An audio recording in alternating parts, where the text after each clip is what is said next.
everyone. This is the Academic Career Paths and Job Search Talk. I'm Susan Roger, and Kim Hazelwood here is with me. We are going to be talking about how to get a job in academic positions. We're also going to talk about research positions in industry and labs, and then we're going to talk about a job search. So first, I'm going to introduce myself. Again, I'm Susan Roger. I'm currently at Duke University, and what was my path?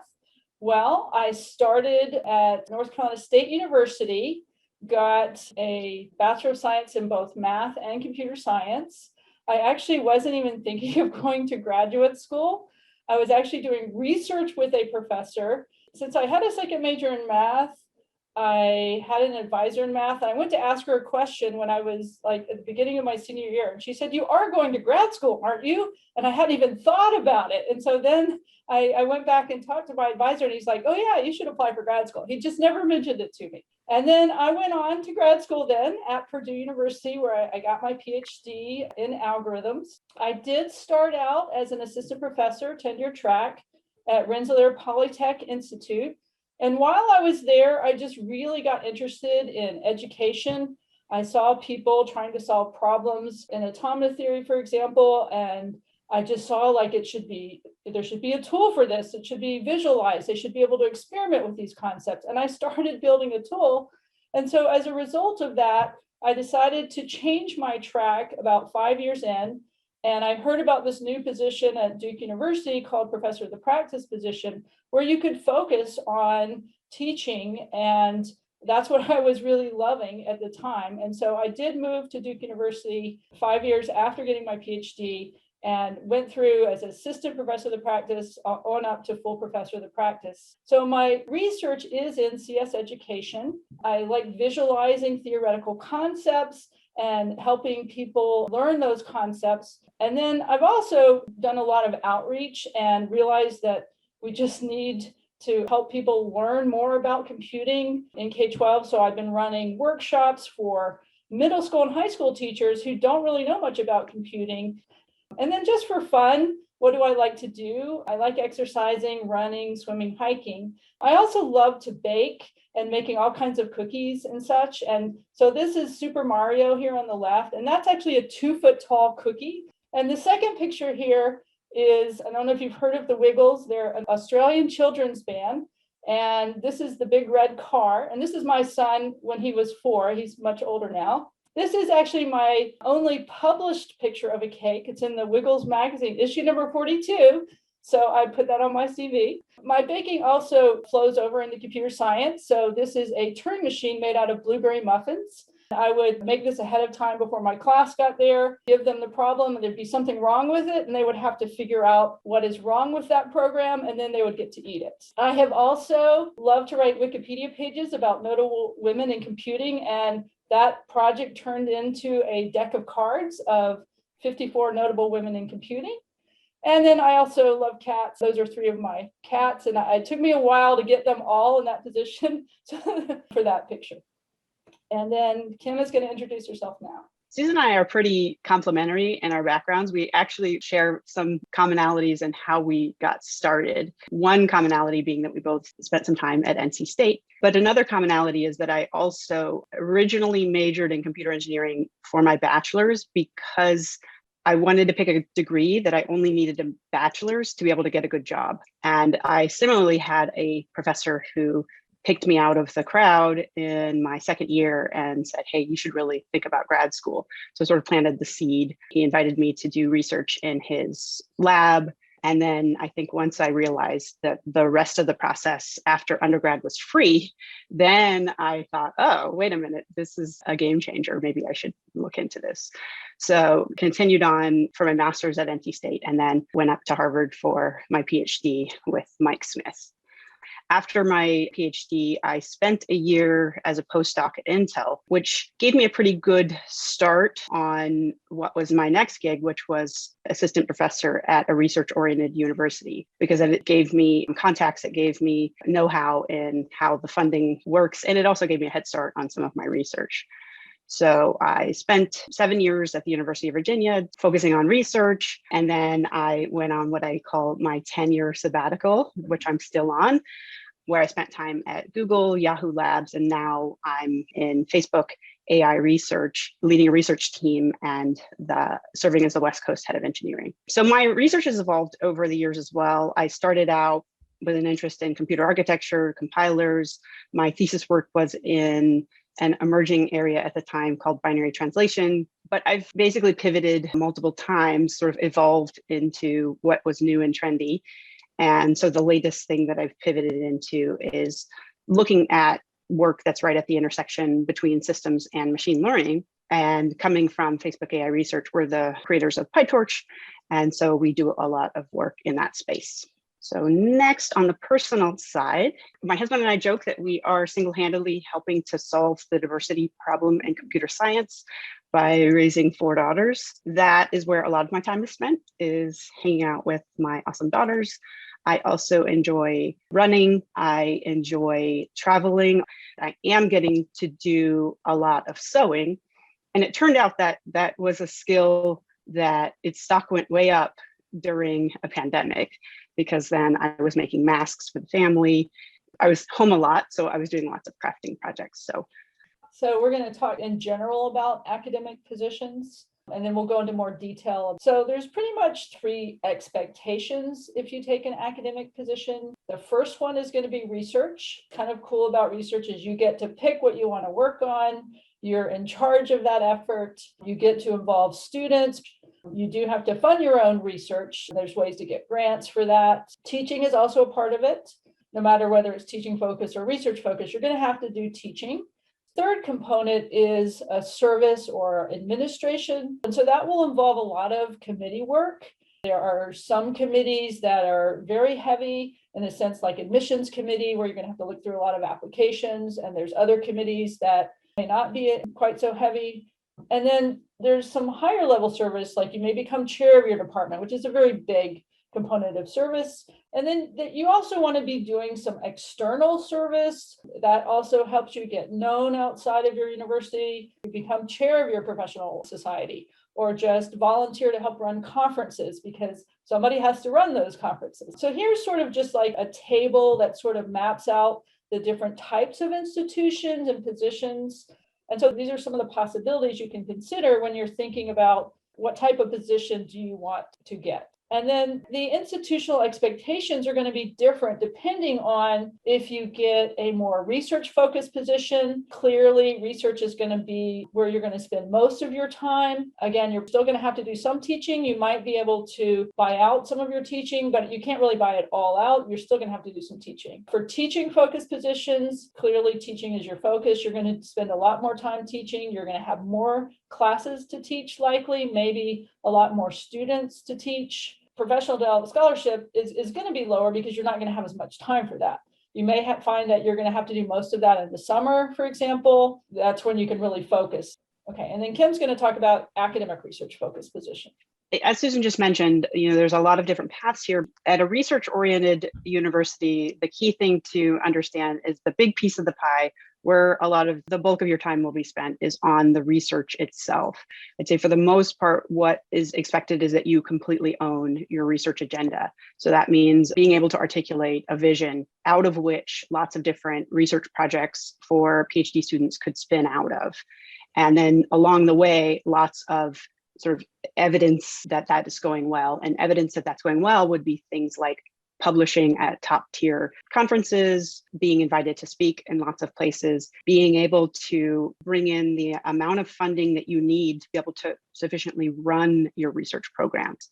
And so coming out of all of that is like, what is your brand? What is your impact and your reputation in the scientific community? And that's the primary focus area when you're at a research-oriented university. So you do have teaching expectations, and you'll hear people use terms like I teach 1-in-1 or 1-in-2. And what this is talking about is it's assuming you're on a semester system. 1-in-1 just means you teach one class in the fall, one class in the spring. So a lot of times the undergraduate courses that you'll end up focusing on are the more senior level undergraduate courses that are pretty closely aligned with your area of expertise. So for instance, when I was teaching, I taught the required computer architecture course, which was, about 150 students in the fall. And then in the spring, I would teach a graduate course that was very specific to my research area.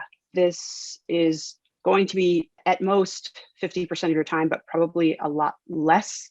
It's basically good to optimize and make sure that the types of courses that you're teaching are very closely aligned with your own expertise and things that you're going to enjoy. And then in terms of service, right, you saw for a research-oriented university, the expectation is about 5% of your time. Now, keep in mind, you're not going to be asked for 5% of your time. You'll probably be asked for a lot more. It's really, really important to be very strategic about which roles you accept. And in fact, figuring out ahead of time which roles you want to volunteer for is probably a better strategy than waiting to see what couldn't get filled any other way. Things like being on grad admissions, this can be very helpful. It's a heavyweight committee, to be honest, but it is very helpful if you're trying to build out your research teams. But there'll be lots of other opportunities. I was once on the founding committee of our own department's diversity committee. So that was just something that I was personally passionate about. So I volunteered to do that work. And then outside, there's a lot of beneficial service that you can do to the broader research community, like being on program committees for some of the top conferences, basically puts you in the room with all the key players and top people from your field, which if what you're trying to do is build your brand and build your research program, that is right up your alley in terms of what will be mutually beneficial. And then there's a lot of things that you can do. I mean, you don't have to necessarily be dropped into this program. There's a lot of ways you can get exposure to and some early practice at each of these types of activities. Being able to start to broaden that notion of, I got good at coming up with my own research agenda. Could I make it broader to where I could carve off research projects for other people, for more junior PhD students who are entering the program? In terms of teaching, when I was a faculty member, there would be times I would travel and would ask one of the graduate students, hey, can you cover my course for me? And so that was always a good opportunity to be able to just, get a one-time chance to see what it's like to teach a course. And then, you do have some opportunities to practice what kinds of things do you enjoy in terms of service. Some of the diversity that led into me being on the diversity committee when I was a faculty member really started in graduate school because I was involved in those programs then from putting together a grad student diversity committee. And so there's ways that you can kind of figure out what do you enjoy, what kind of service do you enjoy, where are you passionate, and then that can carry over to where you can then volunteer for those types of service once you're a faculty member. So yeah, the key challenge you'll be met with is how to guard the balance between these three items, right? So if you're not careful, teaching very, very easily will take all of your time. First of all, preparing the lecture materials. At one point, I recall doing the ratio, and it was like 8 hours of prep for every 1 hour spoken in the classroom. And that is a lot when you're teaching 2 to 3 days a week. That's probably the biggest challenge. And then the other thing to keep in mind is from the day you start, this notion of tenure looming is going to be omnipresent. And so that's something that you're going to want to balance, come to your own comfort level on how much you want to spend your time worrying about that, or how much you just want to enjoy the process and, do the job, and it should just work out. Key reward here is that if you're somebody who loves research, being at a research-oriented university where all of the stars are aligned such that you can really focus very heavily on that and spend a lot of your time on it and really go in whatever direction you want. You can do anything. So you have to choose. If you can do anything, what do you choose to focus on from a research perspective? So, okay, what are some nuggets of advice for enjoying those pre-tenure years? Finding your circle, finding your community of people who you can lean on and collaborate with. I had a fantastic set of 2 people that I worked with consistently through my tenure track. They were at different universities. They were both much more senior than me. And we just realized we had a similar mentality. We liked a lot of the same research topics. And so we wrote grants together, we wrote papers together. And so it was really awesome because they were also at the same time mentors for me as, we were collaborating as colleagues. And there's lots of reasons to take a postdoc. One is you can use it as an opportunity to upgrade your resume and your institution. So if you basically take a postdoc top university, then when you go out on the job market, your name coming from wherever you were last. There are other reasons to take postdocs that really just come down to your personal situation and timing. So I know one of the key reasons I ended up taking the postdoc that I did was I needed a synchronization year to where my husband was finishing his degree. And so I took a postdoc to do a few things. I mean, a lot of great things came out of it, but one of them was that it did help with it from a timing perspective. And you can take these postdocs in two different scenarios. One, you can just go into the postdoc and do your faculty job search while you're doing the postdoc. Another thing you can do is you can accept a faculty position and defer it and do a postdoc in the meantime. I've seen people do that more so with industry postdocs than with academic postdocs. So there are pros and cons to the postdoc. One of the cons is this is probably going to be at a lower pay than you would otherwise be getting if you went to either a real faculty position or whatever it is you're planning to do after the postdoc. There won't necessarily be the level of independence that you will get later. I used a postdoc to stay where I was, but you may not always be in a similar situation where you can take a postdoc and change your affiliations, but stay in the same town. Is a final opportunity which we'll just briefly touch on, which is there are roles that aren't tenure track faculty positions, but that are faculty positions in a technical sense where you literally have little to no expectations at all for teaching and service. But in exchange, the money that you're paid is all money that you've brought in from applying for grants. And essentially, these are considered soft money positions. So they can be a bit insecure, but have some level of freedom in terms of what you're working on. And also you can focus exclusively on the research. But there are upsides in that it's not so much of a pressure cooker of an environment as the tenure track can really just focus on the research and at the pace that makes sense. Okay, so I'll talk now about academic teaching focused positions. Again, there's different types of teaching focused positions. Traditionally, they've been at small colleges where you're a professor with tenure. There's been all kinds of different titles there. So that's one type. And then the other one, again, which has come on more recently in the last, say, 20 years, and even more recently in the last, say, 5 or 10 years, is research universities, where they realize their classes are much larger. They have a lot more students. And so they've created these teaching professor positions where you can focus on education in computer science if you want to. You're probably going to have maybe larger classes, maybe more intro classes, depending on the position. And these titles are like all over the map. So you have to ask, like, what do these titles mean? Because they probably mean different things at different places. So you have to ask, what does that mean? What is the teaching load and so on? So what are the expectations of these? So you're going to have probably a much higher workload than you would if you were a regular tenure track research focused position. You probably have at least 2 courses per semester. You might have as many as 5. That's kind of high. That's probably not too many would have that. You should always negotiate a smaller load your first year so that you can start and develop these courses, because it's much easier. As Kim was saying, it's a lot of work to create all the materials for a course, but the second time you can just keep tweaking it. It's a little bit easier. You are still expected to do scholarship, professional development. Again, undergrads, you can be mentoring undergrads. That's a great way to keep up your research by working with undergrads. And you may still be able to work with some grad students, master's students especially. And then you still need to kind of keep up with what's sort of the pedagogical things that are going on, what's new, what are people teaching. And so you can do that by going to computer science education conferences. SIGC is a big one for that. And I go every year and I always come back with so many new ideas that I can infuse in my classes. It's just so exciting to do that. So strongly recommend, if you are teaching track, that you join the computer science SIGC organization and go to their conferences. You will just get so many ideas. Again, you are expected probably to do a little bit more service at the university, definitely the department level. You probably will maybe advise more students than the research focused faculty. It's also good to get involved with university committees. It's also a great way to meet other people at the university that aren't in your department. A lot of them also may have teaching positions, and so it's kind of nice to see how they're teaching, in chemistry. They did a huge effort on peer-led team learning in chemistry for years, and now people are doing it in computer science. So I think working with people in other departments will help you improve your pedagogy by seeing the kind of things that they're also doing.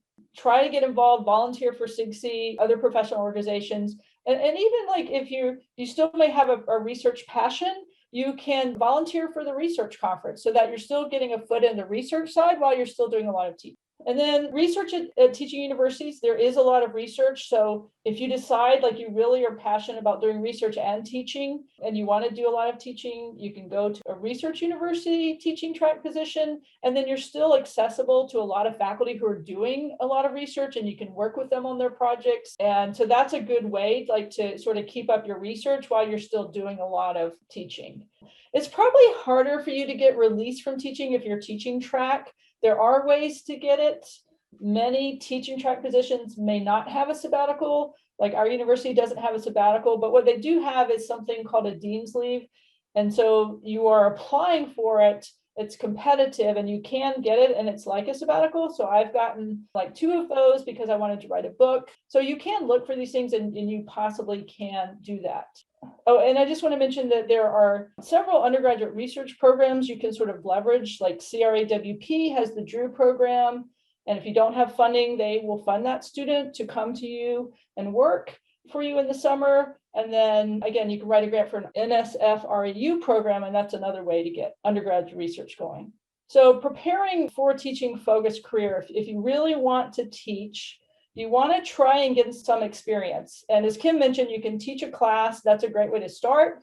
Just doing a TA position is not enough to try and get a good teaching position. You really need to be the instructor of record for at least one course. And that may be hard to do during the academic year, but a lot of universities would love for you to teach in the summer because most of the faculty don't want to be teaching this summer. They need that break. Another possibility is you could take like a teaching postdoc position when you're completed your PhD, interview. If you don't see anything you like, then go try and look for a teaching postdoc position. And that's probably mostly called visiting position, but you can do that and get teaching experience and then apply for teaching positions. So there are challenges of teaching focused careers. If you're teaching very large classes, you have a lot of student demands.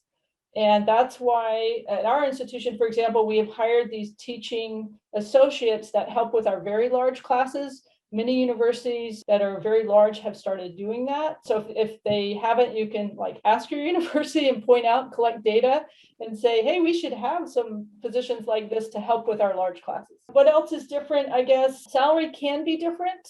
It depends on the institution. Again, these are questions you need to ask. Some institutions are making these teaching track positions more prestigious. But there are a lot of really great rewards in teaching when you have students in your office and you're helping them and they finally get that concept and figure it out. I had a student who he came in and he finally understood recursion, and then he wanted to go write everything recursively. So he went overboard, but he was so excited about it. And you just get these rewards of teaching that are just, so exciting and rewarding. You can build up these great relationships with colleagues and do work with them. In fact, a lot of grants now really want you to be collaborative. In fact, your papers are better if you not only did something with pedagogy at your institution, but another institution also did it, and you collected data from 2 institutions. Being collaborative and working with people, even in pedagogy, is also more important now. You basically have to figure out, is this what you want to do? Like I switched because I just really love teaching and, maybe also developing materials that would help people learn computer science. I found that very rewarding. Okay, so I'll take the next section looking at what are some of the research positions that also exist outside of the university environment. And those opportunities are going to vary, right? So there's going to be some that are what I would consider a bit more applied. And then there's going to be, in some cases, some fairly, open and exploratory research opportunities. Over the course of my career, I've been in organizations where there was research that was really like, hey, how do we take the latest and greatest ideas that we're seeing coming out of conferences and apply them in our domain. My current role in Facebook AI research, there we have no requirements to have anything apply back to any of Facebook's products. So we're really just purely in the business of advancing the state of the art. And so it's a pretty academic type of environment where we're writing papers and open sourcing some of our software projects. The nature of the role can vary between, there's some people who want to operate fairly independently. And then there are some things where it's really best, the best advances are going to be made by, working in a team to help get something big over the finish line. And then there's a couple different types of positions that I wanted to highlight. So there are a wide variety of permanent positions that you could have that are sort of like these research focused positions. I've literally had all three of these roles leading up to right now. I'm doing more leadership, technical leadership for larger research agendas. But there's also short-term positions, and these are things that you can either full-time, they can be part-time. I had talked about how I did a postdoc in industry prior to accepting my assistant professor position. Actually, the whole time that I was an assistant professor, I also was 1 day a week contractor for Intel. So I had 1 day a week where I was fairly applied. And so there's lots of different shapes and sizes to the types of opportunities for doing research in industry.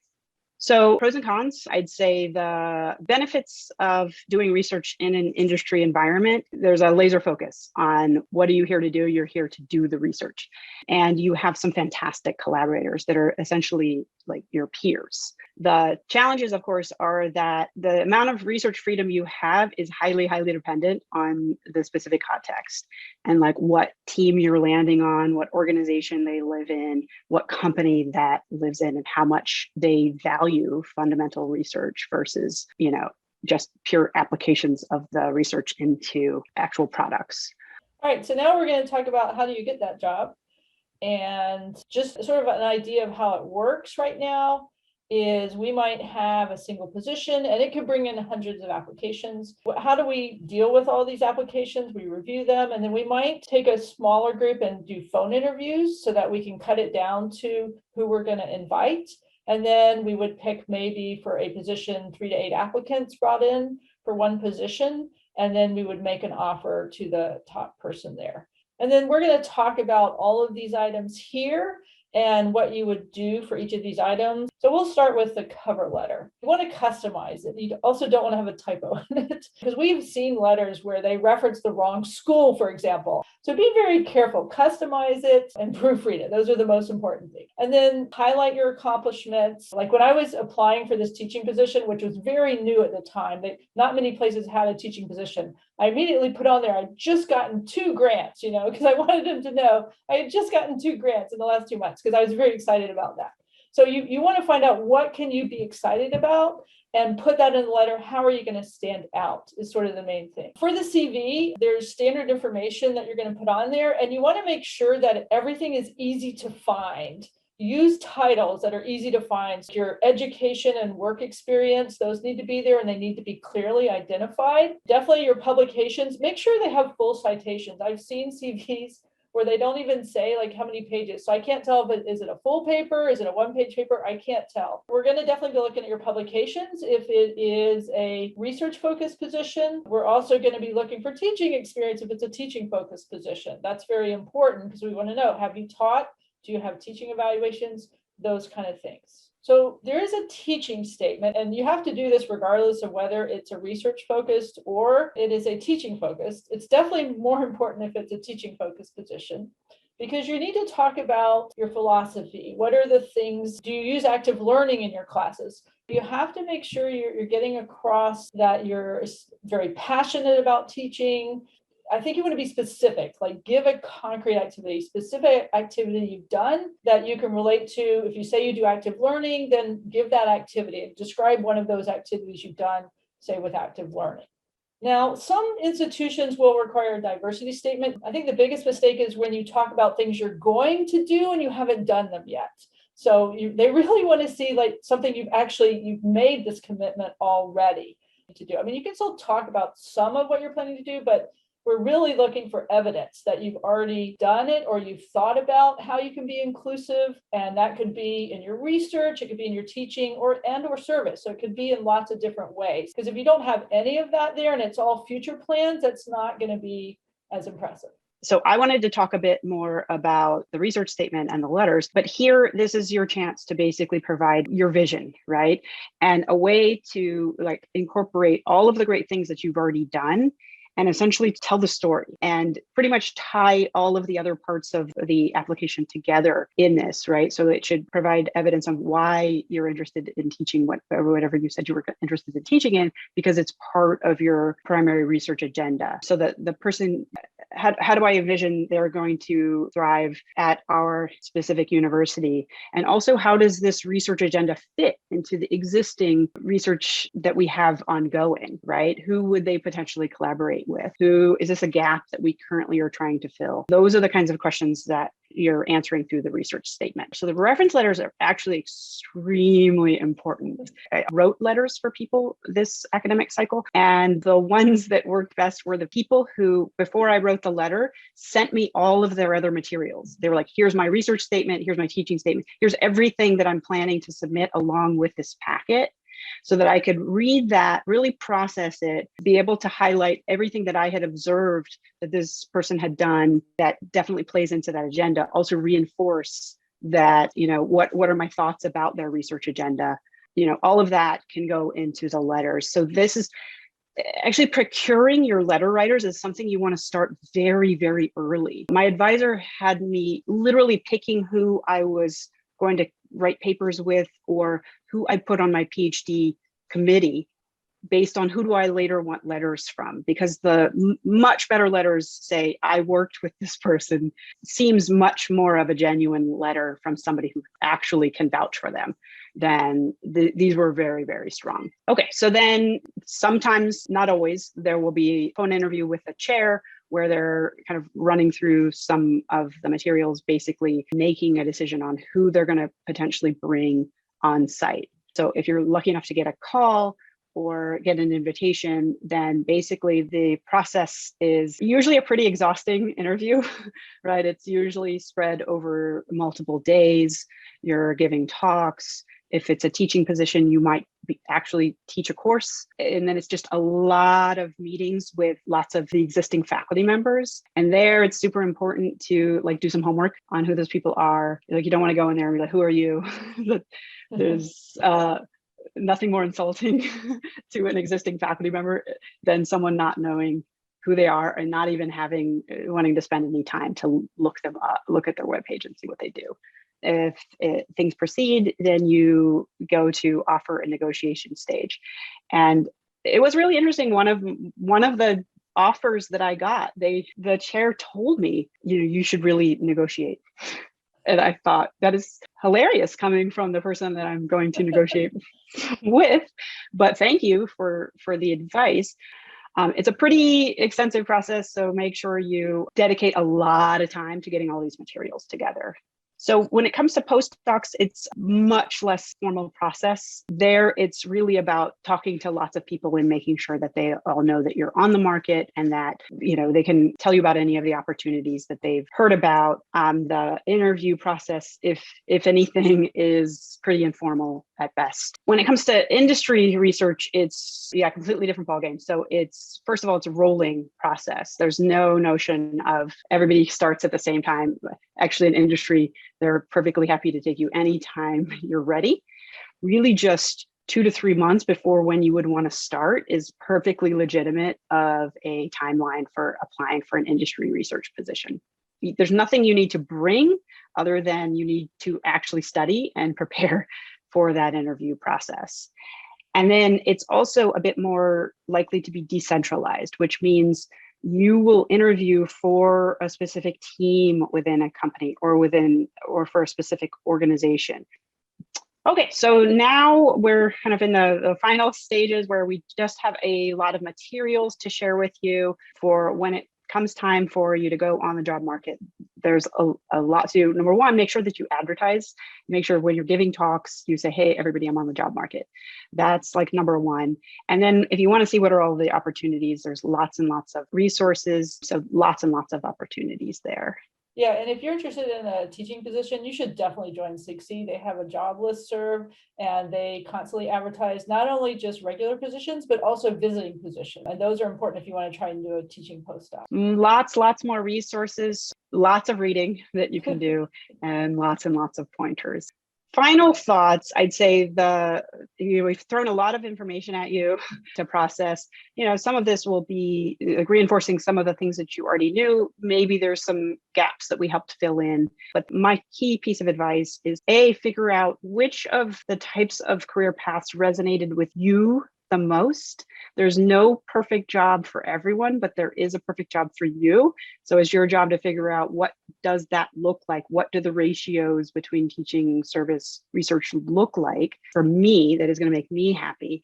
And then that can help shape which of these types of roles that you go after. And then my final piece of advice is just enjoy the process. The whole goal here is to have you gainfully employed in a job that you love. And so that's, should start today. You should enjoy the process to get there. Yeah, and I'll agree with that. And also, your job is not your final job either, possibly. And both of us actually changed positions. So, I mean, in my case, I just found like I really love teaching. I hadn't really done any teaching before. When my Ph.D, you're just really trained to do research. And then when I got there and had to do the teaching, I just fell in love with it. So it's possible to change your job, or even if you may decide you want to just try a different, shift your job, whatever, but it's not your final job. So keep that in mind. You can always do another job search.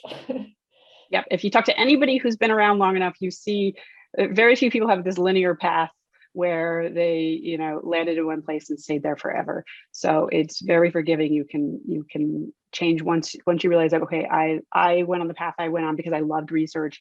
And then if at some point you realize you want more of it, then what's the right path from there? So we're very happy now to take questions.